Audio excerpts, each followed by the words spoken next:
여러분, 인간의 아버지도 우리가 철이 들면 이토록 큰 산처럼 위대해 보이건만 하물며 모든 영의 아버지신 우리 하나님 아버지는 얼마나 더 위대하시겠습니까?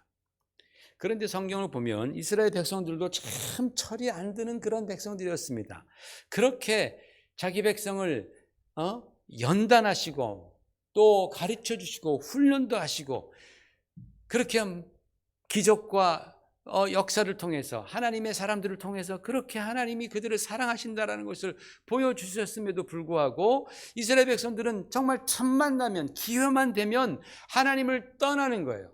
하나님 떠나고 하나님의 말씀을 어기고 불순종하고 이방 풍습을 따르고 그들은 죄악 범하기를 밥 먹듯 하는 겁니다. 그래서 하나님께서 안 되겠다 싶으셔서 아버지가 아들을 때려주듯이 그렇게 회초리를 대시면 그들은 그제서야 징징 울면서 하나님을 찾게 됩니다. 그런 장면이 바로 오늘 그 말씀입니다. 이사야서 64장 8절 9절에 보면 여호와여 이제 주는 우리의 아버지시니이다. 우리는 지늘기요 주는 토기장이이니 우리는 다 주의 손으로 지으신 것이니이다. 여호와여 너무 분노하지 마옵소서. 죄악을 영원히 기억하지 마옵시옵소서. 당신은 아버지이십니다. 이사야 선지자는요 이 말씀을 통해서 하나님께서 이스라엘 백성들의 아버지가 되어 주신다라는 것을 가르쳐주고 있는 거예요. 너희들이 섬기는 하나님은 이방인들이 섬기는 그런 신들과 같지 않다. 그들은 그냥 우상 신을 섬기지만은 너희들이 섬기는 하나님은 너희의 아버지시다라는 거예요. 아버지시다. 이것을 가르쳐 주는 거예요. 그러면 아버지는 어떤 분이냐? 여러분 구약 성경에서 하나님을 아버지라고 부르는 구절이 거의 없습니다. 거의 나오지 않습니다. 이사야서 65장과 그 전장에 똑같은 취지의 한 말씀이 나오고 64장과 63장에 똑같은 말씀이 나오고 그 다음에 단 한 군데 더 나옵니다. 시편 89편입니다. 보십시다. 같이 읽어봅시다. 시작. 그가 내게 부르기를 주는 나의 아버지시요 나의 하나님이시요 나의 구원의 바위시라 하리로다. 그를 위하여 나의 인자함을 영원히 지키고 그와 맺은 나의 언약을 굳게 세우며 그의 후손을 영구하게 하여 그의 왕위를 하늘의 날과 같게 하리로다 라는 말씀. 여기에서 바로 다윗이 하나님께 부르기를 주는 나의 아버지이십니다 라고 그렇게 불렀다라는 거예요. 구약에서 모세도 하나님을 아버지라고 못 불렀습니다. 아브라함도 하나님을 아버지라고 못 불렀습니다. 그런데 다윗은 하나님을 아버지라고 불렀고 이사야 선지자가 그 범죄하고 돌아오는 백성들 풀이 죽고 기가 죽고 정말 그 움츠려 들어있는 그 백성들에게 하나님은 우리의 아버지심을 가르쳐 주는 거예요. 아버지.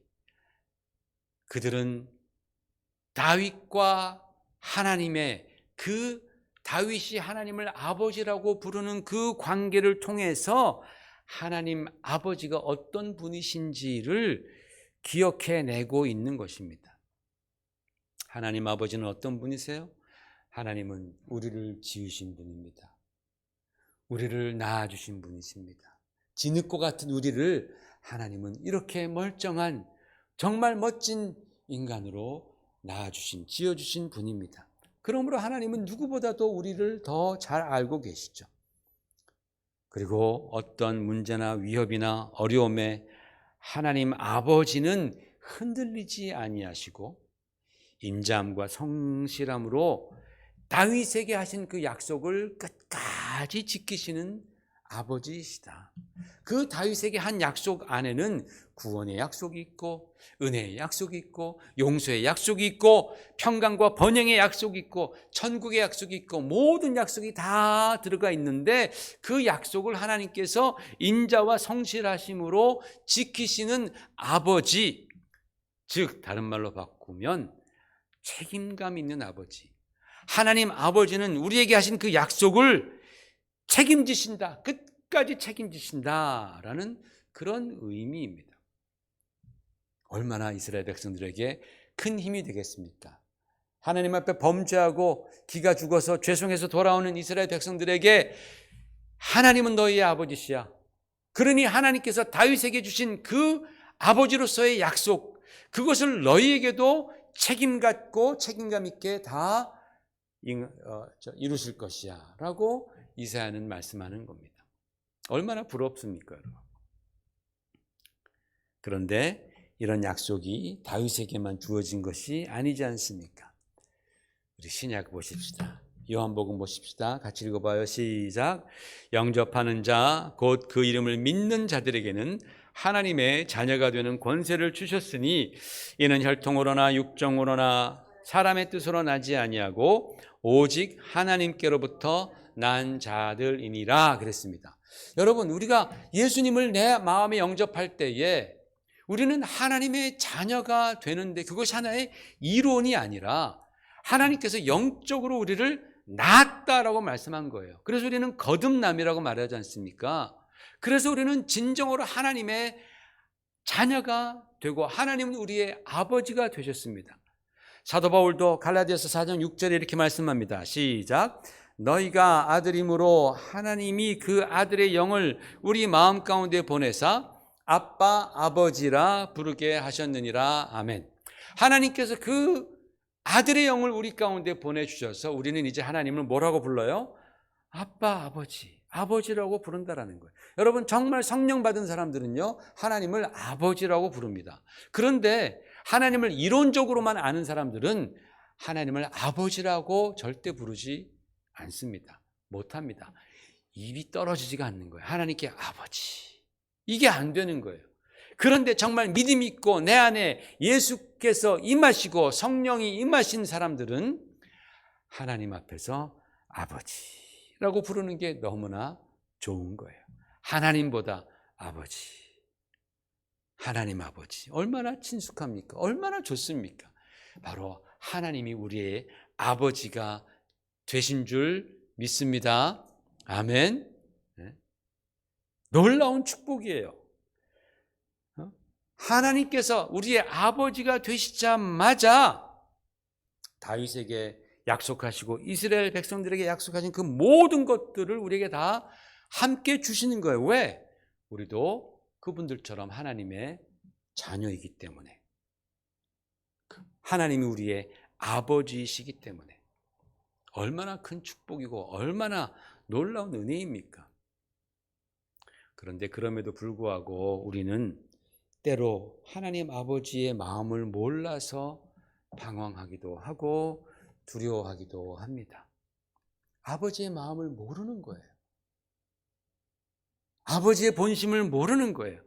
때로는 우리 인생을 바라보시면서 무엇이 우리에게 가장 좋은 길인가를 생각하시는 그 하나님 아버지가 멀게 느껴진다라는 거예요. 내가 지금 당장 필요한 것, 내가 지금 당장 갈급한 것, 얼전트한 것을 주시지 않는다고 우리는 아버지에 대해서 실망하기도 합니다. 그러나 여러분, 성경은 뭐라고 말씀하십니까? 하나님 아버지는 우리에게서 그분의 눈을 한 번도 떼신 적이 없고 우리의 손을 단 한 번도 놓으신 적이 없다라고 말씀하는 거예요. 이사야는 이렇게 말합니다. 49장에서 같이 읽어보십시다. 시작. 오직 시온이 이르기를 여호와께서 나를 버리시며 주께서 나를 잊으셨다 하였거니와 여인이 어찌 그 젖 먹는 자를 잊겠으며 자기 태에서 난 아들을 긍휼히 여기지 않겠느냐. 그들은 혹시 잊을지라도 나는 너를 잊지 아니할 것이라. 내가 너를 내 손바닥에 새겼고 너의 성벽이 항상 내 앞에 있나니 라고 말씀하셨습니다. 시온이 이르기를, 예루살렘 시온성, 가장 하나님께서 기뻐하시는 그런 성 아닙니까? 시온이 이르기를 여호와께서 나를 버리시고 나를 잊으셨다라고 말씀했지만 하나님 아니라는 거예요. 혹시 젖 먹이는 자식을, 여인이 자기가 젖 먹이는 자식을 잊을지라도, 거의 불가능하죠. 그죠? 아이가 울면 금방 엄마는 뛰어가서 젖을 주지 않습니까? 그런데 그 엄마가 자기의 자식을 잊을지라도 거의 불가능하지만 나는 절대로 너희를 잊지 않는다. 왜? 내가 너를 내 손바닥에 새겼다라는 거예요. 여기서 새겼다라는 히브리어가 하카크라는 단어입니다. 이 하카크라는 단어에서 무엇이 나왔냐면 후카라는 단어가 나왔는데 그것은 법령이라는 뜻입니다. 하나님의 법 할 때에 후카가 이 하카크에서 나왔습니다. 그러니까 하나님의 법을 새겼다라는 거예요. 여러분, 하나님께서 우리의 이름, 우리를 갖다가 하나님의 손바닥에 새기실 때 마치 법을 새기듯이 새겨 놓았다라는 거예요. 그 말은 뭐냐? 여러분, 우리가 법령을 어기면 어떻게 돼요? 우리는 죄인이 되지 않습니까? 불의한 자가 되지 않습니까? 법령을 어기면. 마찬가지로 하나님께서 마치 법령처럼 하나님의 손바닥에 우리의 이름을 다 새겨 놓으셨는데 하나님이 만약에 그것을 잊으신다면 하나님이 죄를 범하는 것이다. 하나님이 불의해지는 것이다. 라는 그런 뜻입니다. 하나님이 절대로 불의해질 수 없죠. 하나님이 절대로 죄를 범하실 수 없죠. 그처럼 하나님은 절대로 저 여러분을 잊지 아니하시는 아버지이시다라는 겁니다. 예수님께서 이 땅에서 정말 수많은 교훈과 가르침을 주셨습니다.